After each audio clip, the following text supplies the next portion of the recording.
The suffocating silence of the small apartment was broken by the beep of the Instant Pot, signaling the end of its cycle, and simultaneously by the shrill ring of the phone. I glanced at the screen.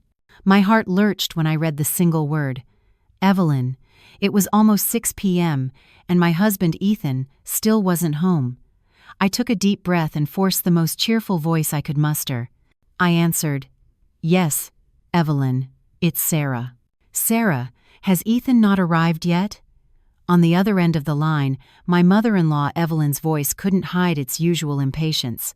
"No, it seems he's still busy at the office. He'll be here soon." It was a lie. I didn't know if he was truly busy, or if he was enjoying one of those happy hours that had become so frequent lately. Busy. What do you mean, busy? No matter how important work is, family comes first, doesn't it? Evelyn sighed sharply into the phone. It was the signal that her usual repertoire was about to begin. "You two just don't think, do you? How long are you going to go on like this, silent as the grave? My Ethan is an only son, the one who has to carry on this family's name. It doesn't worry you, but it's eating my soul alive." My throat went dry. I gripped the phone tightly in my hand. My nails dug deep into my palm. "Yes, of course. We're still trying." "What are you still trying? You've been married for 5 years." "5 years," she interrupted me. "Jenna's mother from next door, they got married a year after you, and her son is already calling her grandma. She brought her grandson over yesterday, a chubby, handsome little boy, and you have no idea how envious I was." She paused before continuing in a voice that mixed lament and reproach. "Listen, what if it's really your fault? Have you been back to the hospital for tests? Go see a good naturopath to get some herbs or something. If one doesn't work, try another, and don't think it's a waste of money." "Yes, Evelyn. Okay. I'll talk to Ethan when he gets home." "Oh, look, he just walked in. I'll call you later, okay?" I hung up quickly before she could say another word. I didn't want to hear any more. If I did, I was afraid I would scream the truth I had been suppressing for so long. I leaned against the wall and closed my eyes. The silence of the house turned into thousands of needles pricking my entire body. 5 years. For 5 years I had heard those words from my mother-in-law, from my husband's family, and in the pitying glances of our neighbors. Poor Ethan, so young with a good job, and he married a barren woman. Sarah looks so healthy, why can't she have children? What could she have done in her life for God to deny her offspring? I looked at our wedding photo hanging on the wall. In it, Ethan was smiling radiantly, his arm proudly around my waist. How happy we had been. He was always affectionate, cheerful, the man who protected me from every storm. But the invisible pressure to continue the family line slowly eroded everything. I set dinner on the table, meatloaf and mashed potatoes, his favorite dishes. I sat down and waited. 7 o'clock, 8 o'clock. The dinner grew cold on the table. It was a common occurrence. He was always late recently. The front door opened at 9 p.m. Ethan came in looking tired, loosened his tie, and threw his briefcase on the sofa. "Hi, I'm home. Have you eaten?" He cut me off. His voice was cold, devoid of any emotion. My heart ached. I barely managed to suppress my discomfort. "Your mother called." The same old thing again. His tone became sharp and irritable. The weariness on his face had turned to annoyance. "Can't you just tell her to stop calling? I'm exhausted." He went straight to the bathroom and slammed the door. A while later, as I was clearing the untouched table, Ethan came out. He had showered and changed into his pajamas. Instead of going to the bedroom, he went out onto the balcony and lit a cigarette. I stood behind him. His back was broad. But why did it feel so distant? I wanted to go and hug him, to tell him that I was exhausted too, that we should stop deceiving ourselves, but I couldn't. When he turned and walked past me, an unfamiliar scent, sweet and cloying, hit my nose. It wasn't the cologne I had given him. It smelled like a cheap, young woman's perfume. That night, he slept with his back to me. The bed was large, but it felt like there was a vast ocean between us. I realized that in this small home I had tried so hard to protect. It wasn't just the laughter of children that was missing. Love was disappearing too. The dull ache in my chest that had started the night before was still there when I woke up. Ethan had left for work early. He always did that when there was tension between us, as if fleeing the suffocating air of his own home. I tried to push away the useless thoughts and tidied the house listlessly. As I opened the linen closet to put away a light blanket, my fingers brushed against a small wooden box. It was hidden in the back, under a pile of old sheets. My heart skipped a beat. I took out the box. The dust on the lid indicated it hadn't been opened in a long time. I sat on the floor and, with trembling fingers, unlatched it. Inside, there were no jewels or tokens of love, only a yellowed sheet of paper folded into quarters. But that thin piece of paper held a secret heavy enough to destroy everything. It was a report from the gynecology department of University Medical Center, dated 3 years ago. The memory of that day came rushing back, as vivid as if it were yesterday.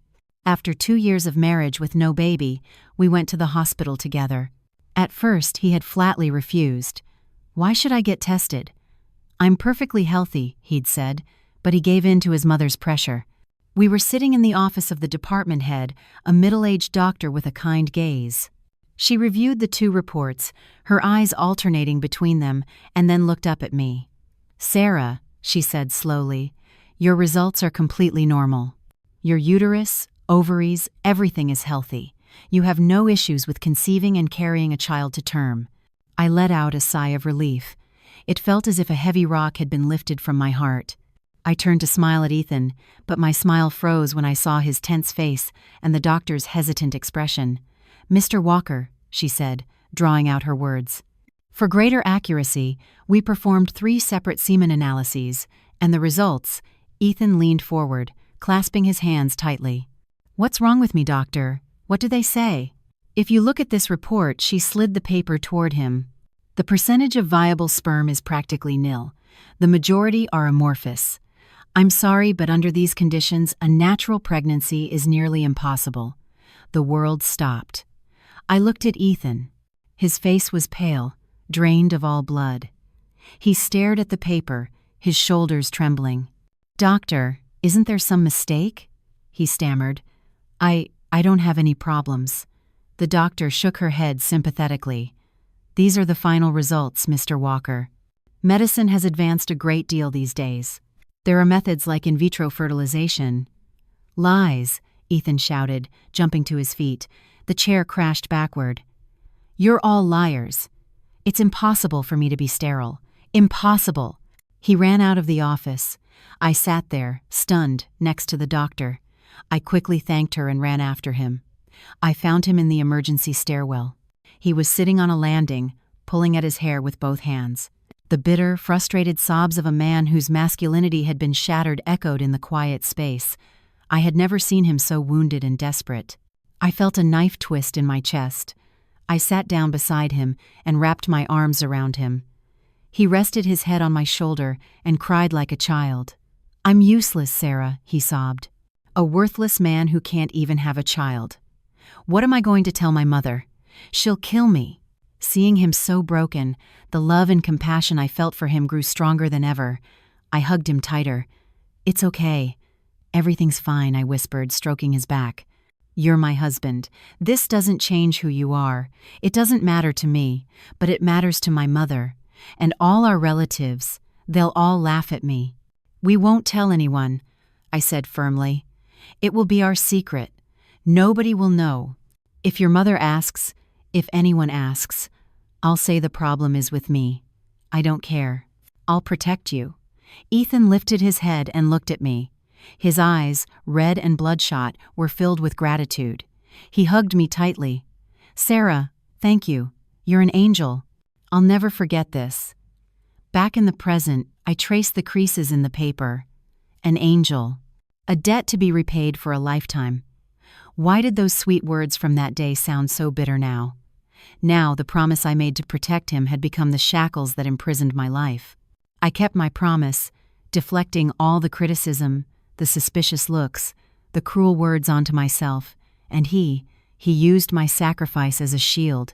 While I suffered, he, a healthy man in the eyes of the world, lived peacefully and quietly sought new pleasures.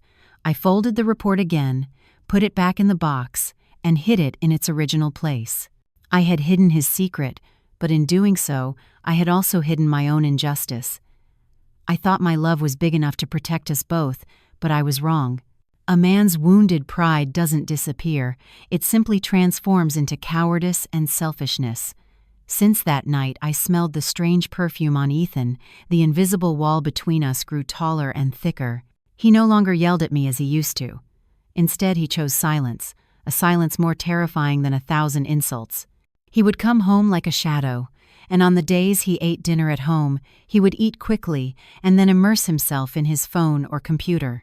He always left his phone face down on the table, and whenever a notification chimed, he would glance at me suspiciously before picking it up and stepping out onto the balcony.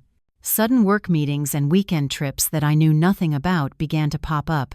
I wasn't a fool. I knew what all these signs meant. The man I had protected, sacrificing even my own honor, was betraying me.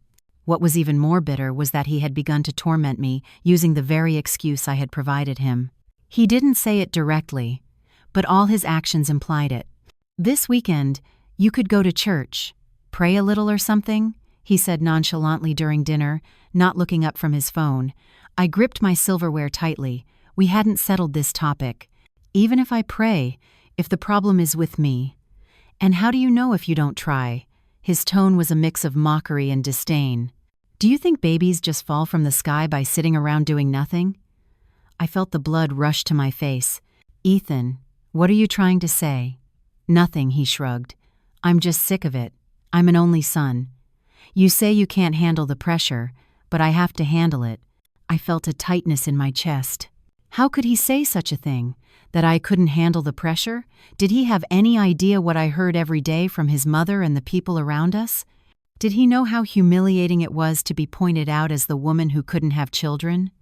I was carrying all of that so he could live like a pointed out, normal man, and now he was blaming me. The love I felt for him was already cracked, but now it began to turn cold. It didn't become hatred, but a profound disappointment and an infinite compassion for myself. I had been protecting a coward who was also cruel. It all came to a head one Saturday night.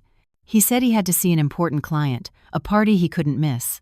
He dressed smartly and put on the expensive cologne I gave him for his birthday last year. It had been a long time since I'd smelled that fragrance.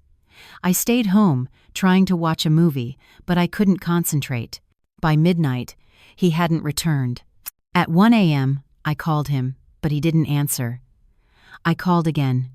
This time, a recorded voice said, "The number you have called is switched off or out of the coverage area." A chill ran down my spine. I had a premonition that something had happened. I waited in the dark, sitting on the sofa, hugging my knees. Around 3 a.m., I heard a fumbling at the door. Ethan staggered in. The strong smell of alcohol filled the air. But what caught my attention wasn't his drunkenness. It was the bright red lipstick stain on the collar of his white shirt, clearly visible in the dim light of the living room. My world collapsed. The last 3 years of patience, sacrifice, and promises shattered into pieces. "You're back," I said, my voice surprisingly calm. Even I was amazed at my own composure. Ethan started and looked up at me. He was still drunk. "You're still awake? I was waiting for you." I stood up and walked toward him slowly. He took a step back, his eyes frightened. I raised my hand, not to slap him. I simply pointed gently at the lipstick stain on his collar. "That will be a tough stain to get out." "Your client must have been very passionate." Ethan looked down at his collar, and his face paled. He rubbed at it frantically with his hand, but the stain only smeared further. "Sarah, don't misunderstand. I was really drunk." "Who is she?" "The owner of that cheap perfume you've been smelling of for months."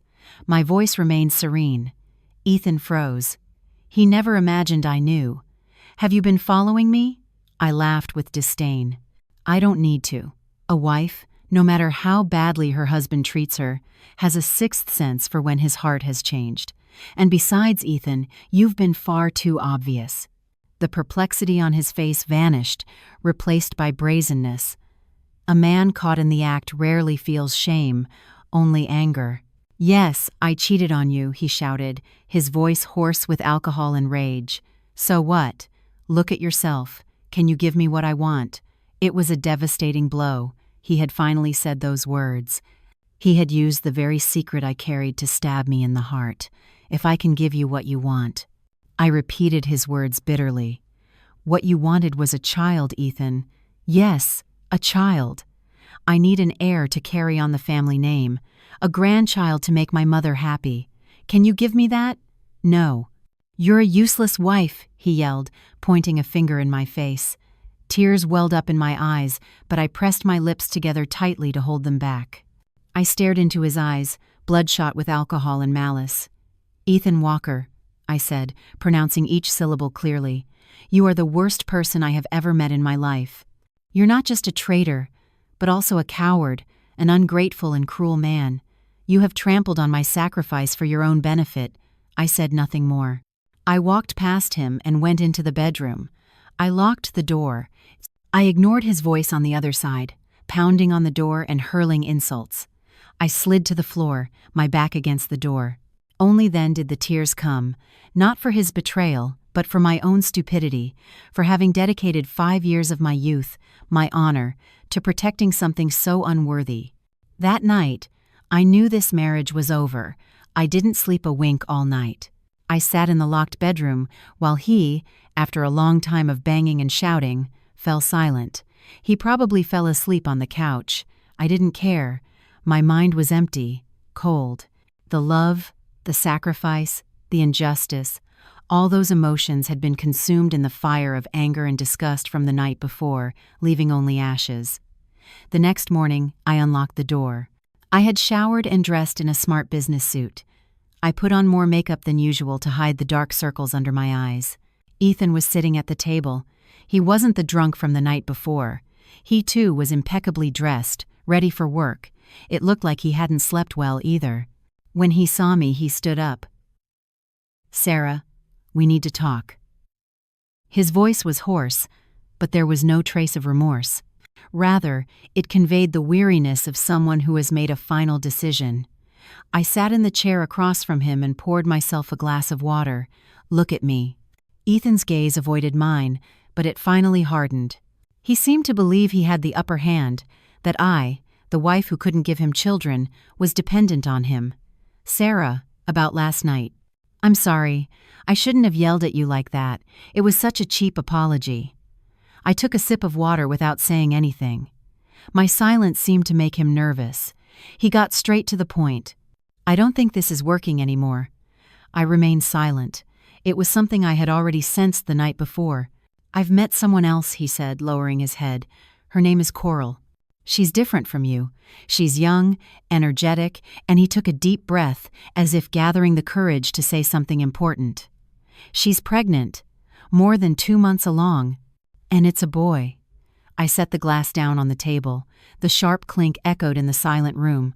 I lifted my head and looked him directly in the eyes. I didn't cry or scream. Only a bitter laugh escaped my lips. 2 months pregnant. I remembered the medical report stored in the wooden box. Chance of natural pregnancy. Almost nil. The doctor had been clear. Either Ethan was foolish enough to be deceived by a young woman named Coral, or he was vile enough to use that child as an excuse to leave me, knowing it was a lie. I leaned toward the second option.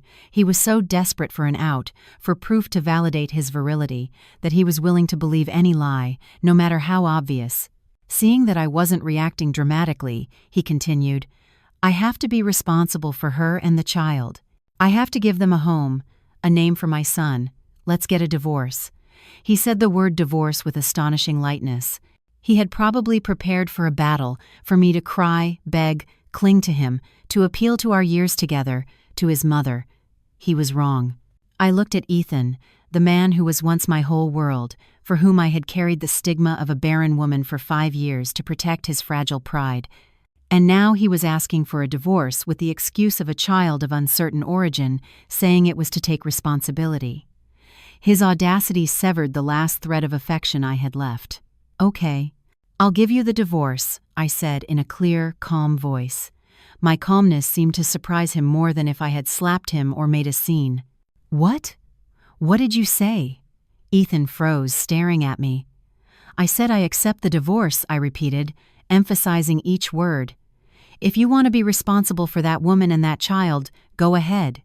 Get the papers ready, or I will. It'll be faster. I'll sign." The surprise on Ethan's face morphed into something like humiliation. He didn't expect me to give in so easily. Perhaps he had hoped to reaffirm his own worth by watching me suffer. "Sarah, don't act on impulse. I know you're in shock, but this is a decision I've thought about for a long time." I laughed coldly. "I'm not in shock, Ethan. You're the one who should think things through. But well, that's your problem. I'm tired. For the last 5 years, I've lived for you, for this family, for your reputation. I'm done, so I should almost thank you for offering me a way out." I stood up. "As for our assets, this condo is in both our names. We'll sell it and split the money. We each keep our own car. I don't want a penny of alimony. I'm packing my bags and leaving today." Ethan jumped to his feet. "You talk as if you've been waiting for this moment. Where do you think you're going to go? That's none of your business." I looked him straight in the eye. "The only thing I care about is when we go to the courthouse."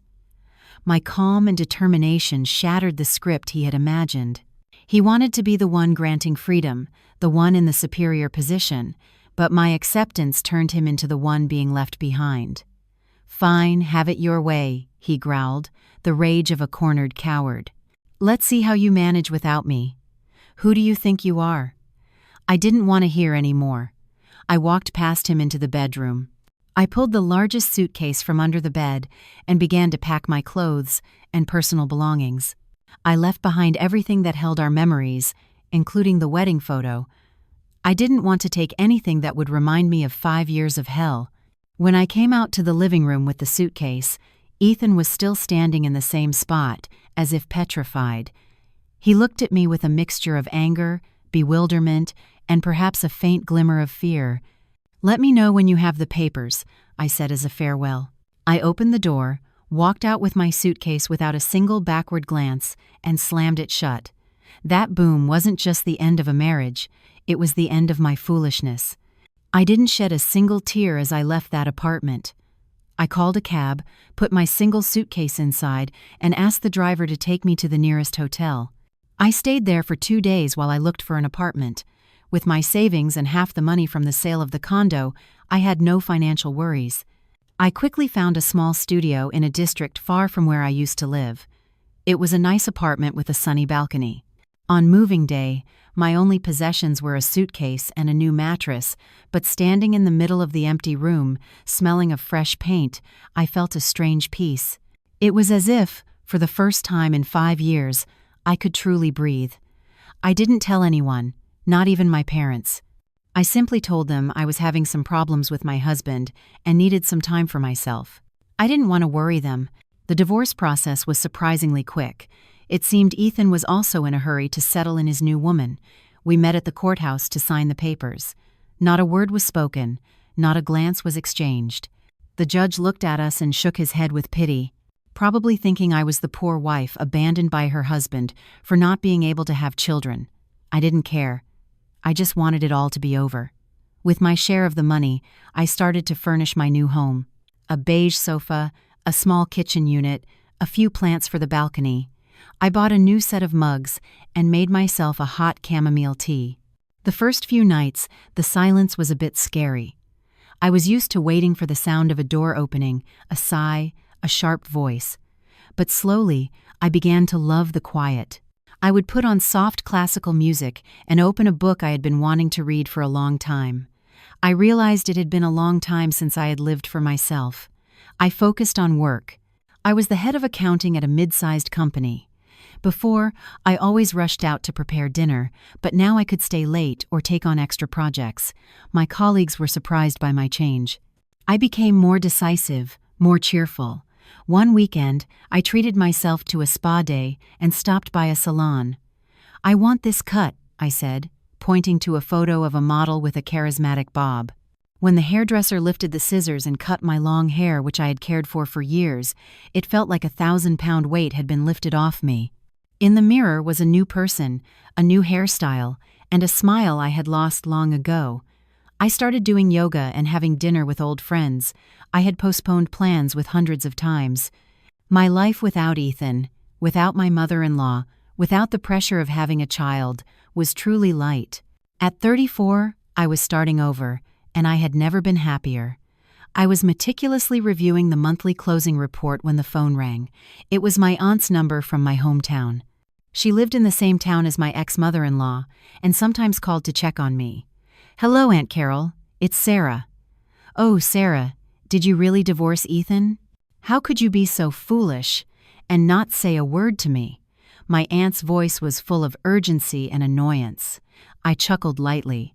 "Yes, it's all settled. Is something wrong, Auntie? Is something wrong? All hell has broken loose."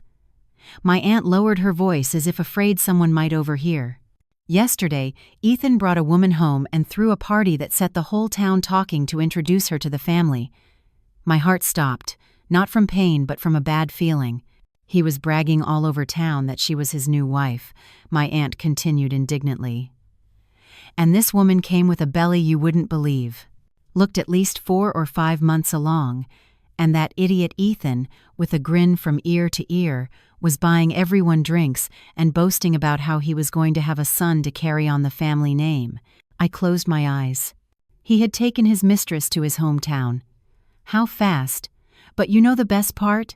His mother, Evelyn. Do you know what she said? My aunt was furious on my behalf. She was going around telling everyone that since our Sarah was barren and couldn't have children, my Ethan had no choice but to sow his seed elsewhere, and thanks to the saints, the family was finally going to have an heir. My goodness, Sarah, you are too good.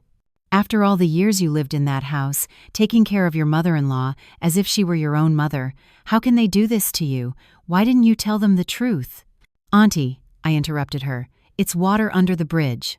Those people and I have nothing to do with each other anymore. Let them say what they want." "But how can you say that?" My aunt's anger didn't subside. "Ungrateful people. Like father, like son. And that girl, from what I saw, is no saint. So young, with colored hair, flashy painted nails, and looking down her nose at her future mother-in-law. You'll see, it's only a matter of time before things blow up." I thanked my aunt and hung up. I leaned back in my chair and looked at the sunny balcony. I felt heavy-hearted, not with jealousy, but with pity. I felt sorry for Ethan. He was bragging about something that wasn't his, flaunting someone else's lie, toasting to the massive horns his mistress had put on him. Is there a more pathetic tragedy than a sterile man boasting that he's going to have a son? I also felt sorry for my ex-mother-in-law. Her longing for a grandchild had blinded her. She was celebrating an heir, but she didn't know that her son and his mistress were making a fool of her. Her pride, too, was a castle built on lies. This storm would break soon, and I fortunately was out of its reach. I imagined Evelyn was living the happiest days of her life. She had finally gotten rid of the shame of having a barren daughter-in-law. She could finally hold her head high in front of her relatives and neighbors, boasting of her heir.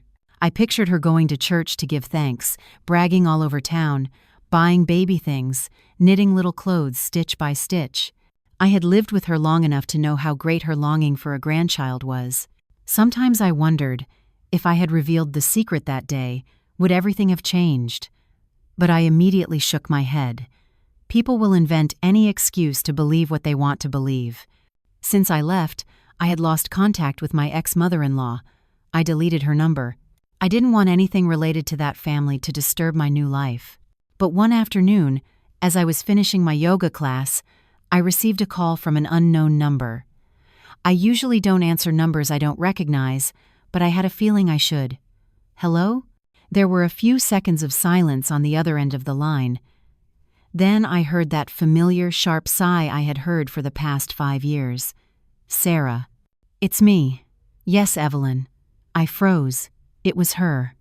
Her voice was different. It didn't have the sharp, impatient tone of before. It was heavy with weariness and hesitation. "What is it?" I called her Evelyn out of habit. She hesitated again. "I was just calling to see how you were." "Are you okay?" This question surprised me. Evelyn asking if I was okay. It was the first time I had heard anything like it. "Yes, I'm fine. Thank you for asking. Are you and Ethan doing well?" I asked intentionally. Again, a long sigh. I'm an old woman. What health do I have? And Ethan says he's always busy. She didn't say a word about the good news. She didn't boast about the grandchild on the way, nor did she blame me as my aunt had told me. She just asked about me and sighed. That girl, Coral, she said suddenly. I don't know if it's because she's so young, but she spends all day lying around saying she's nauseous. She doesn't know how to cook or clean, and this old woman has to serve her, and on top of that, she keeps asking Ethan to buy her this and that, only expensive things from Chicago. And if I say anything to her, she talks back to me. So that was it. The joy of having a grandchild was fading, replaced by the reality of an uncomfortable cohabitation. Evelyn was used to a daughter-in-law like me, submissive, hard-working, who served her meals and was respectful. She was finding it hard to deal with a young woman who now felt powerful because she was pregnant. She says she wants her and Ethan to move to Chicago, that this town is a dump, and she doesn't like it. She drives me crazy. If I kick her out, I think of my grandchild in her belly, and if I keep her, it's like having the enemy in my house. I listened in silence. What was I supposed to say? Console her or tell her? See, Evelyn, it's karma? I couldn't do either. Evelyn, I said gently, I'm not your daughter-in-law anymore. You need to talk to Ethan about these family matters. I don't think I should get involved. I know, she suddenly shouted, her old self returning. I'm just so fed up I needed to vent to you. After all, you were a goodbye. She hung up unilaterally. I put down the phone. I felt confused. Why had she called me? To vent or to seek some compassion from the person she had despised so much? I realized her joy was not complete. She was uneasy. Perhaps deep in her heart, she felt something was wrong. The joy of having a grandchild was immense, but the new daughter-in-law's attitude, and maybe even the calculation of dates, a woman with her life experience couldn't help but harbor some doubt. Perhaps she called me because she wanted to reclaim, even just a little, the familiarity and calm she had lost. My life was getting back on track. Work, health, mood, everything was going well. I got used to making tea in the morning, cooking a simple dinner, and watching a good movie without having to share it with anyone. This freedom, coming after so many years of carrying a heavy burden, was truly precious. I had almost forgotten them, if it hadn't been for an unexpected call. After our last conversation, I thought Evelyn wouldn't call again. I had made it clear I didn't want to get involved in her family's affairs, but I was wrong. One Sunday evening, a month later, as I was coming home from my yoga class, that unknown number appeared on my screen again. This time I hesitated a little, but I finally answered. Hello? Sarah? It was the same tired voice, but this time it was trembling faintly, as if she had no strength left. Are you not feeling well? After all, she had been my mother-in-law. I couldn't help but worry when I heard her like this. No, I'm fine. She was silent for a long time. I could only hear her heavy breathing. Honey, let me ask you something, and you have to tell me the truth. My heart skipped a beat. Yes, go ahead. That day you went to the fertility clinic. I felt my heart drop to my feet. What did the doctor say? Did he really, truly say it was your fault? I was stunned. Why was she asking me this now? Hadn't she taken it for granted and gone around town proclaiming that I was barren? Evelyn, that was a long time ago, I said, trying to change the subject. I didn't want to dig up a past I had worked so hard to bury. I had no thirst for revenge. I just wanted to live in peace. Tell me. Her voice suddenly sharpened, but it was mixed with desperation. Tell me the truth, Sarah. Did the doctor say you couldn't have children? Or... She couldn't finish the sentence. I heard a sob on the other end of the line. She was crying. Evelyn, the woman who had hounded me with such insistence, was calling me to cry. What happened? Why suddenly? Coral? That girl, she sobbed. She had an ultrasound yesterday, and the doctor told her she's almost 6 months along. I calculated the dates in my head. The day Ethan asked for a divorce, he said she was a little over 2 months along. That was almost 3 months ago. I'm not stupid, Sarah, she cried inconsolably. That girl has only been in this house for barely 3 months. When Ethan brought her, he said she was 4 months along. Even if I'm old and my memory fails me, I know how to add and subtract. How can that be? I asked Ethan, and he yelled at me that the doctor was mistaken, but I see her belly, and I know it's not possible. I remained silent. What was bound to happen was happening. An experienced woman like Evelyn, even if blinded by the desire for a grandchild, was not a fool. She had begun to realize the absurd situation. "Tell me the truth, Sarah," she begged. "Did Ethan have a problem that day?" I took a deep breath. Should I tell her? Would I feel better if I did? But then I would be dragged back into that mess. "Evelyn," I said in a firm but respectful voice, "I'm sorry, but I can't tell you. That was a matter between Ethan and me. We're divorced now, and I have no right to talk about him. Sarah, you—" She seemed angry at my refusal, but her voice broke. "You're still so good. After everything I did to you." "It's not that I'm good, Evelyn. It's that I just want to live in peace," I interrupted. "That problem, ask your son, Ethan." Or his new fiancée, Coral. "I'm just someone from the past. Take care of yourself. Goodbye." I hung up without waiting for her response. I leaned against the wall, my heart pounding. The wheel of fate had begun to turn. The storm I had sensed was drawing ever closer. What happened next, I learned later. Much later, one afternoon when it was all over, and Evelyn, consumed by regret, held my hand and told me what happened on that fateful day. After our call, Evelyn was devastated.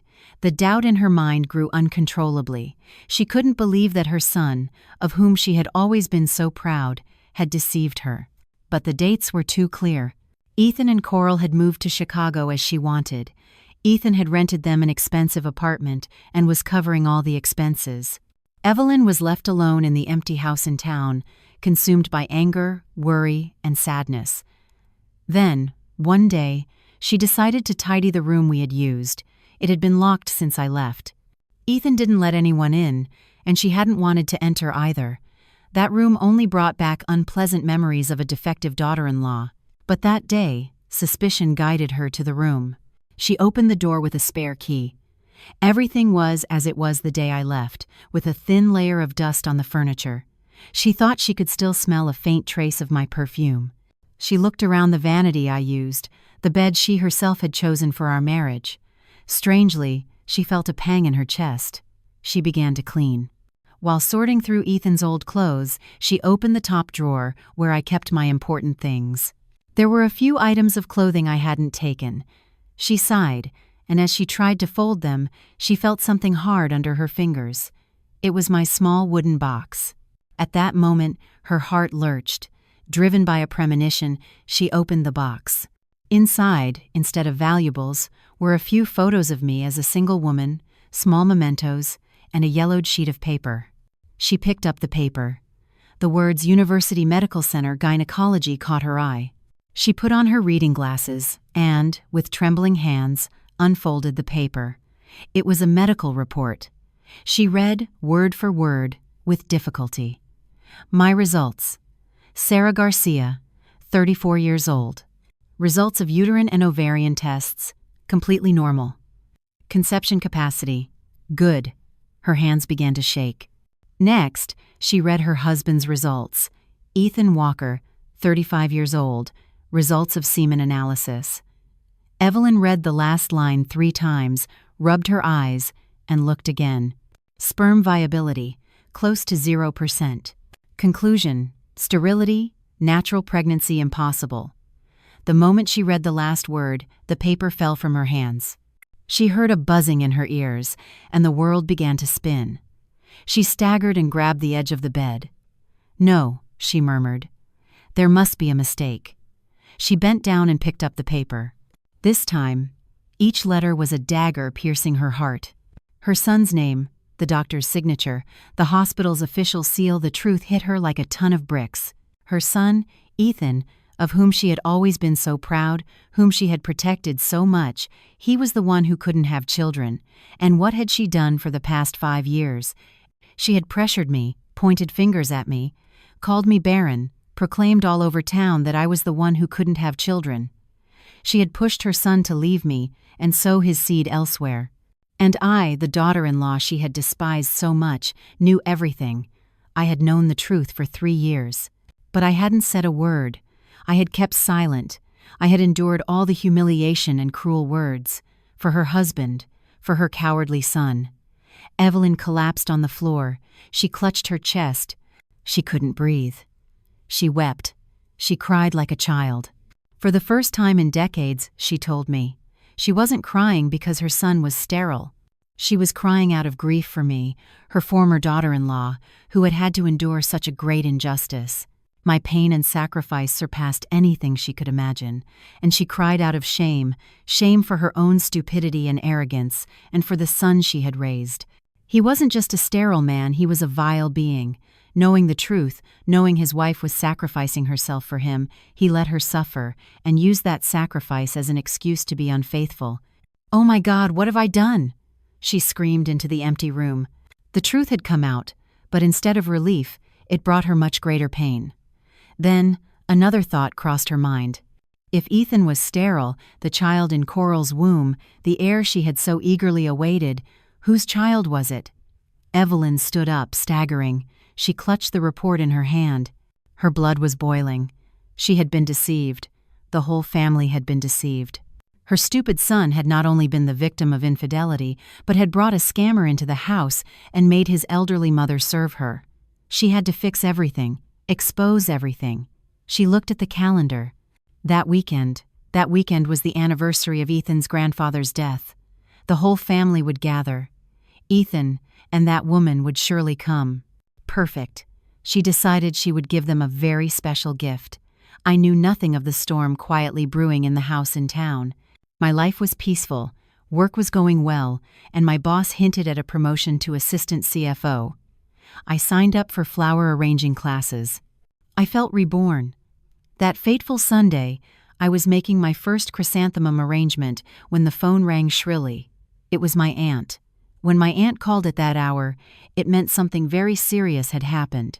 "Aunt Carol, it's me. Sarah, it's a disaster. An absolute disaster." My aunt's usually booming voice was filled with extreme excitement and amazement. "Auntie, calm down. What happened? Is anyone hurt?" I jumped up, alarmed. "Not a real fire. It's just that Ethan's house has been turned upside down. You should have been here. I've never seen anything like it in my life." I held my breath. "What happened, Auntie? Tell me in detail." Today was the anniversary of Ethan's grandfather's death. My aunt's voice was still trembling with excitement. All the relatives were there. Ethan and that Coral woman came too. She had a big belly already, and such an attitude. And Ethan, bragging everywhere, even said that today was a double celebration, his grandfather's anniversary, and the day he officially announced he was going to have a son. I closed my eyes. The script I had imagined was coming true. He stands in the middle of the house and says, my aunt continued, "Thanks to our ancestors, even though my ex-wife was what she was, heaven took pity on me and gave me a son to carry on the lineage." And just as he finishes, you know who appears? Evelyn, your ex-mother-in-law. I swallowed hard. My goodness, Sarah. She looked like a different person. Her face was cold as ice, with a sheaf of papers in her hand. She plants herself in the middle of the living room, right in front of Ethan. My aunt took a deep breath. There was a dead silence, and she, looking Ethan in the eye, says word for word, "Ethan, you just said that your ex-wife, that Sarah, couldn't have children." My heart was pounding. Ethan froze and started to stammer. "Mom, what's this all about?" And Evelyn cuts him off, raises the papers and shouts, "Well, today, in front of our ancestors and the whole family, I'm going to make it very clear who is the one who can't have children." I couldn't help but let out a gasp. She shouted really loud. My aunt's voice broke. "This is a report from University Medical Center. My son, Ethan Walker, is sterile. He cannot have children. And for the last 5 years, my former daughter-in-law, Sarah, has carried this unjust accusation alone to protect this cowardly husband." I sank into my chair. She had revealed everything. "Auntie, what happened then?" I asked in a trembling voice. "Something unimaginable," my aunt said, almost shouting. "The whole house was in an uproar. Everyone was whispering. No one could believe what they were hearing. Ethan, his face contorted, lunged at Evelyn to snatch the papers. "Mom, what nonsense are you talking about? Give them to me. But your ex-mother-in-law is a tough woman." She swatted his hand away and yelled, "You don't believe me? Well, I'm going to read it out loud in front of the whole family. Sterile. Natural pregnancy impossible. Did you hear that, you disgrace?" Ethan went crazy. He ran to Coral, who was pale and hiding in a corner. He grabbed her by the arm and shouted desperately, "Speak! Tell me this child is mine. Come on, say it is." I could picture the scene. A man whose truth had been exposed, desperately clinging to the last lie. The girl was shaking like a leaf. My aunt lowered her voice. She was stammering at Ethan. He was shaking her as if he would break her neck, screaming, "Is it mine or not?" The girl couldn't take it anymore, burst into tears, and collapsed on the floor. "Forgive me, Ethan, forgive me. I've sinned terribly. The child is not yours." I let out a long sigh. It was all over. And you know what happened then?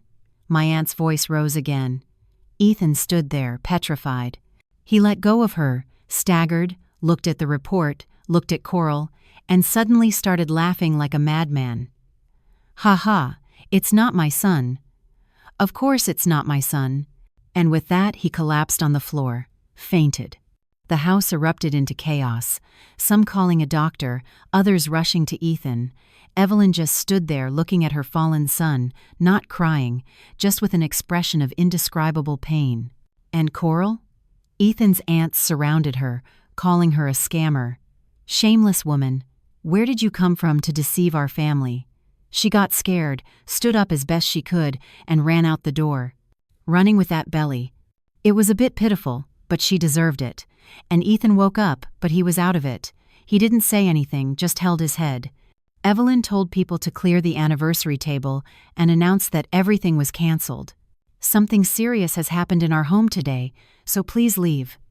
The relatives left, whispering. She must have been dying of shame. I hung up the phone. I felt my strength fail me. I felt no joy, no satisfaction, only a profound exhaustion. The chrysanthemum I had just placed in the vase was beautiful, but my heart felt inexplicably heavy. After the call with my aunt, I sat stunned for a long time. The chrysanthemums in the vase were vibrant, but seemed strangely lonely.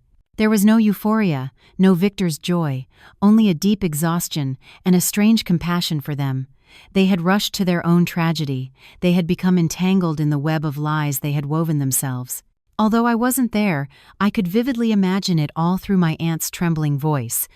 I imagined Ethan after waking from his faint, not in a soft bed, but on the cold floor of the main room. The guests were gone, leaving behind a messy offering table and a sepulchral silence, a silence more terrifying than 1,000 insults. His mother, Evelyn, would be sitting on the floor, staring into space. She was no longer crying. The pain had transformed into a deep disappointment and a terrifying silence. "Mom," he would have said in a hoarse voice. Evelyn wouldn't have turned. "You're up." "Well, if you're up, clean up the mess you made." "And Coral? Where is she?" he would have asked, no doubt. She was his last lifeline, the proof of his virility. "She ran away." Evelyn's voice would have been icy.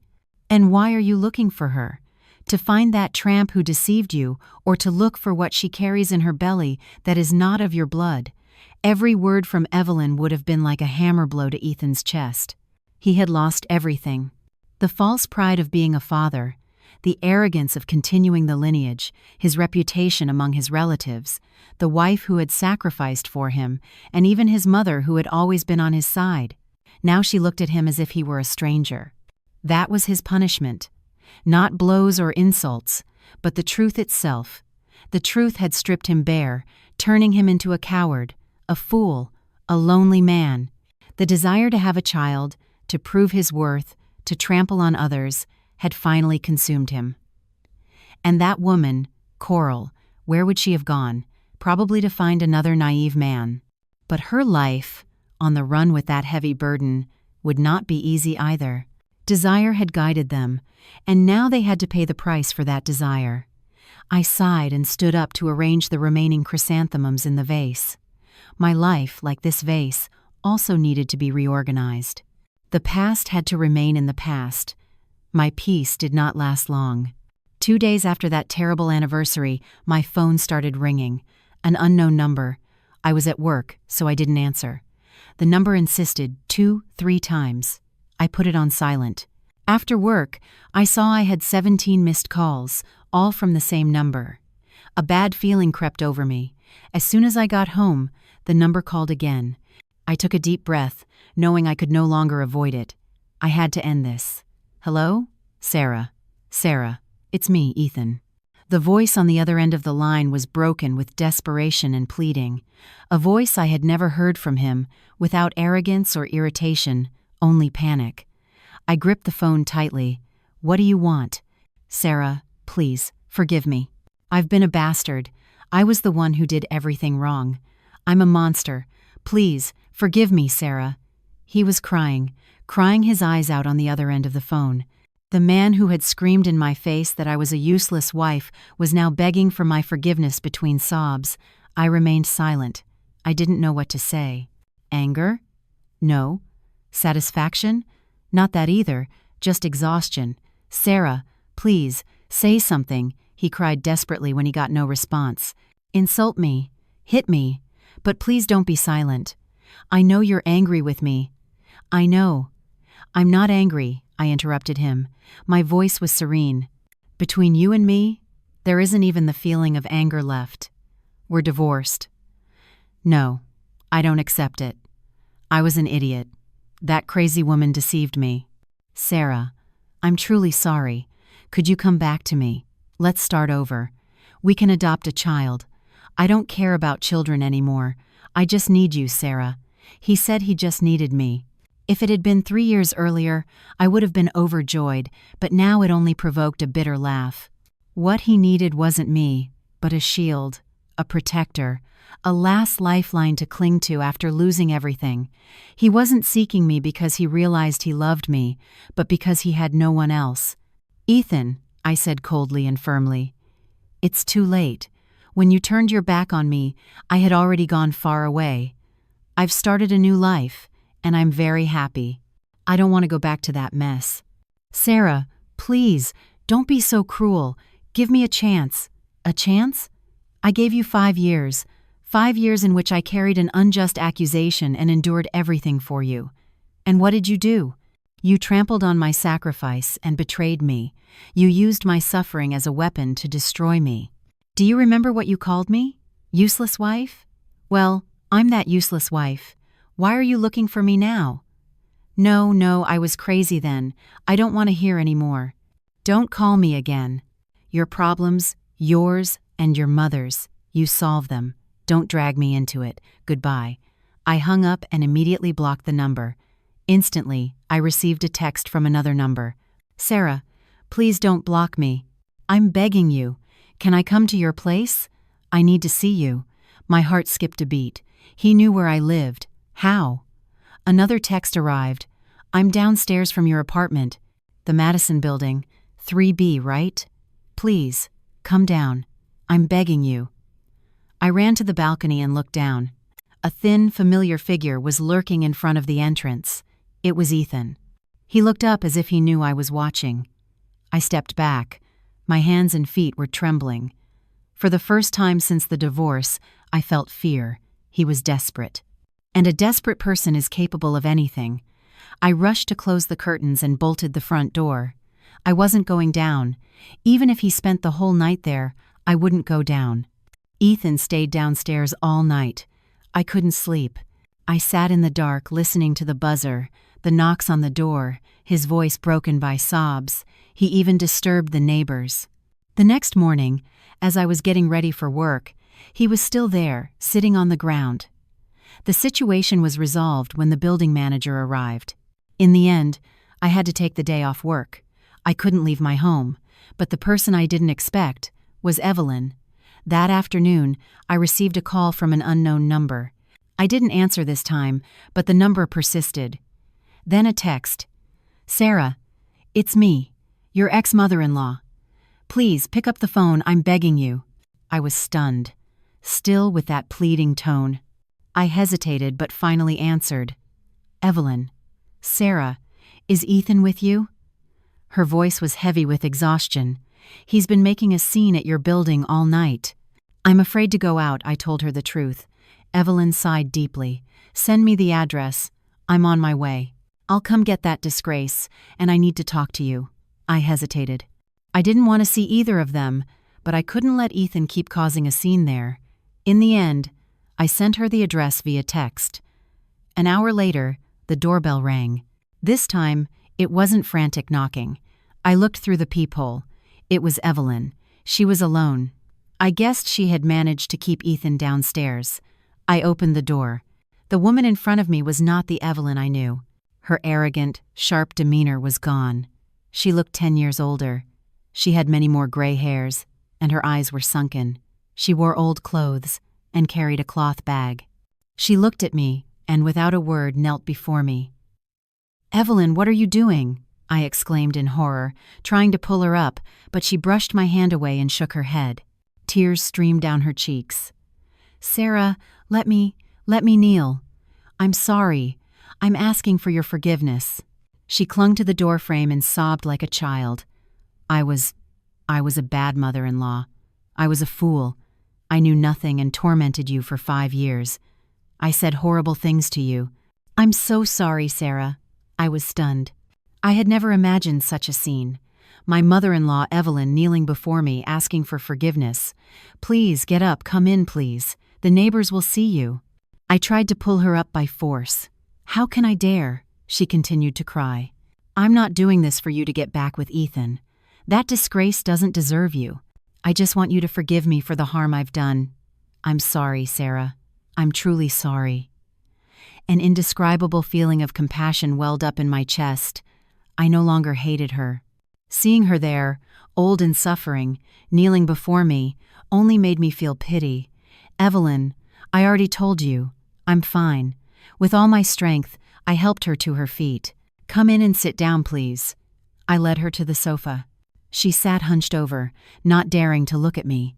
She just cried and repeated, I'm sorry I hurt you so much.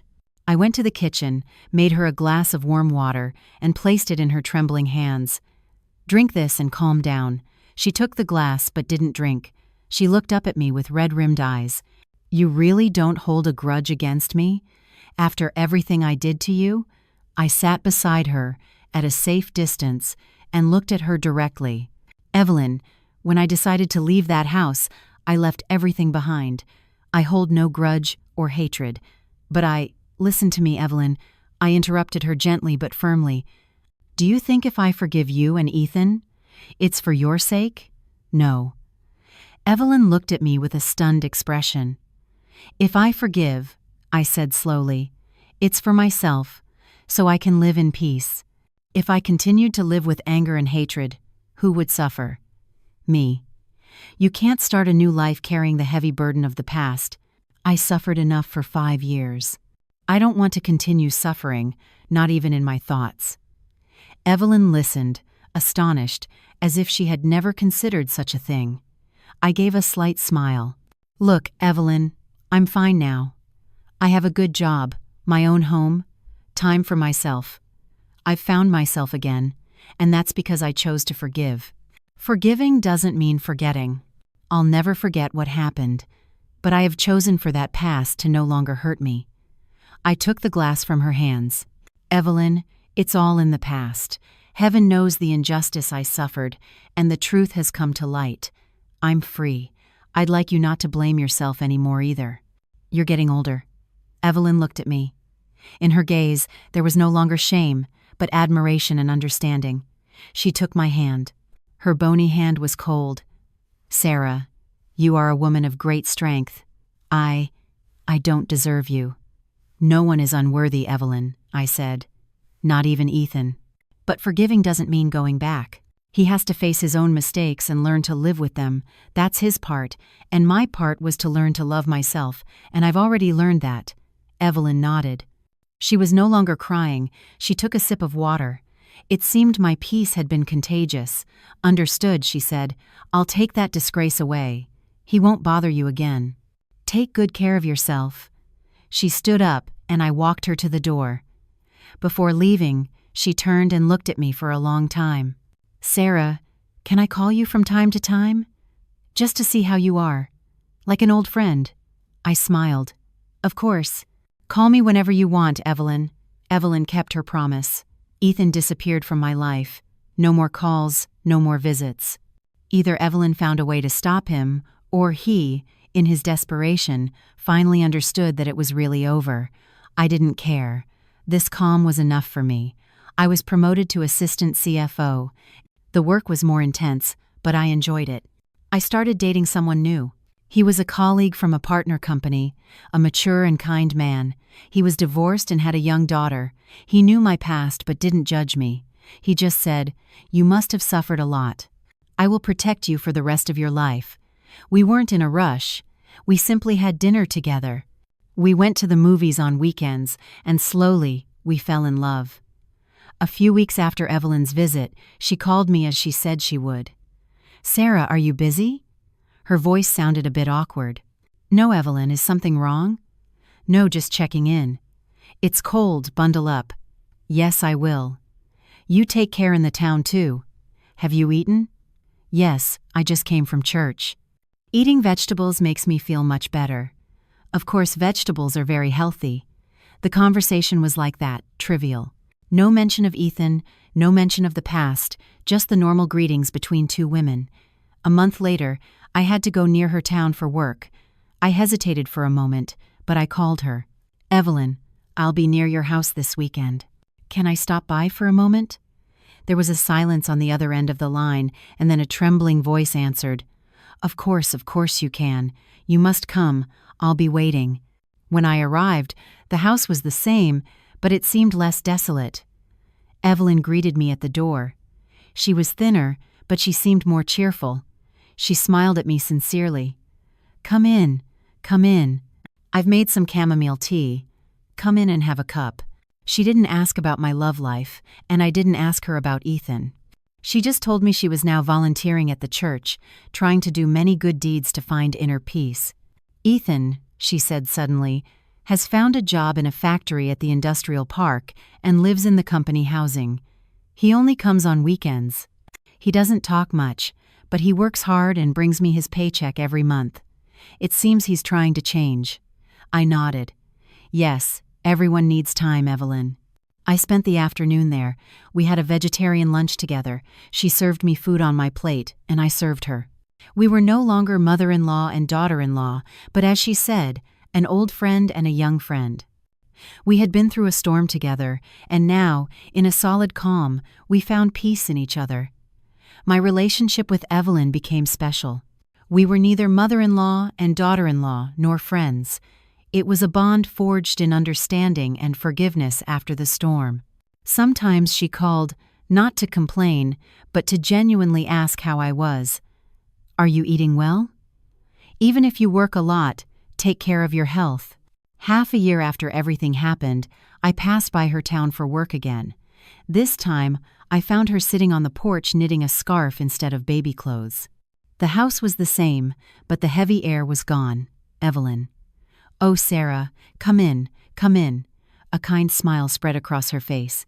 I brought her the tea and cookies she liked. We sat on the porch drinking tea.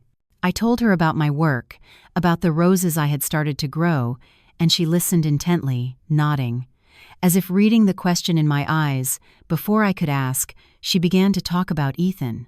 "Ethan," she sighed, but it was a sigh of resignation. "He's been working at the factory for a few months now. He works quietly, without complaining. He's changed a lot, dear." She paused, waiting for me to say something. I waited in silence. "Last month, for his father's anniversary, he came home. He doesn't complain or drink anymore. After the service, he helped me wash the dishes in silence. And that night, sitting right here on the porch, she stopped for a moment, looking at the empty yard. He told me, 'Mom, I did everything wrong. Not just with Sarah, but with you too. I was a bad husband and a bad son. I embarrassed you and trampled on the only woman who truly loved me.' And he started to cry. She told me it was the first time she had seen Ethan cry since that day at the hospital. It wasn't a cry of wounded pride, but a cry of sincere regret. "He gave me this bank book," she continued. "He said it was the money he had saved from his factory salary. Take it, Mom. I don't expect Sarah to forgive me, nor do I deserve your forgiveness. I just want to live the rest of my life paying for my sins without causing you any more trouble." She looked at me with a complex expression. "I don't know if he can truly pay for his sins. He has lost too much. A wife, honor, trust. But it seems he is learning to be a person again, dear. He's learning what responsibility is. Regret. It's a very expensive lesson he has had to pay for." Hearing her, I felt my heart lighten, not because Ethan was doing well, but because I knew the vicious cycle of hatred, guilt, and injustice had finally ended. He had started on his own path. I gently placed my hand on the back of her wrinkled one. "Yes, everyone has to pay for their mistakes, Evelyn. I'm glad he has learned his lesson, for his sake and for yours." Evelyn nodded, her eyes misty. She said nothing more, but I knew a great burden had been lifted from her heart as well. She had forgiven her son, not as a blind mother, but as a human being who had faced the truth. That story faded away like a nightmare from which I had thankfully awakened. Now, my life plays a completely different melody, soft and serene. I still live in my small studio with the sunny balcony, but now the balcony has a splendid rose garden. Red, pink, and yellow roses that I have cultivated myself bloom in competition with each other. One Sunday morning, as I was watering the roses and smiling to myself, warm arms gently wrapped around me from behind. "Up so early. I thought you were still sleeping." I leaned my head against his firm chest. "It looks like the buds are going to open today." My new partner, Silas, held me tenderly. He was a kind, mature architect who, above all, always looked at me with respect. He kissed my hair gently. The short hair I once had now grown long enough to be tied back in a ponytail. "Your coffee." He handed me a latte with the perfect ratio I like. Together, we watched the city awaken. This silence was different from the suffocating silence of my old home. It was a silence of peace and connection. "Mommy Sarah!" A clear voice rang out in the house. Silas's daughter, Luna, who was 7, ran out in her princess pajamas. With her hair messy, she rubbed her eyes and hugged my leg. "Can we have chicken for dinner tonight?" I laughed and picked her up. "Of course. But in return, you have to pick up your toys yourself today. Okay?" Luna gave me a loud kiss on the cheek. Silas looked at us both with a gaze full of love. "You're spoiling her too much." I winked at him. "Daughters should be raised with love." I looked at Luna. I looked at Silas. This was my family. A family without the pressure of continuing a lineage, without false secrets, without exhausting sacrifices. A family built on choice, respect, and true love. My phone buzzed. It was a text from Evelyn. "I've sent you some vegetables from the garden. Pick them up at the bus station." She attached a photo of the fresh vegetables. I smiled and replied, "Thanks, Evelyn. We'll come see you with Luna this weekend." I put down the phone and took a sip of coffee. The bitterness of the coffee and the smoothness of the milk mixed with the morning scent of roses. I took a deep breath. There was a time when I thought happiness was about having everything: a husband, children. But now I realized true happiness is inner peace, living as myself, free and respected. I looked at the rosebuds about to open in the Sunday.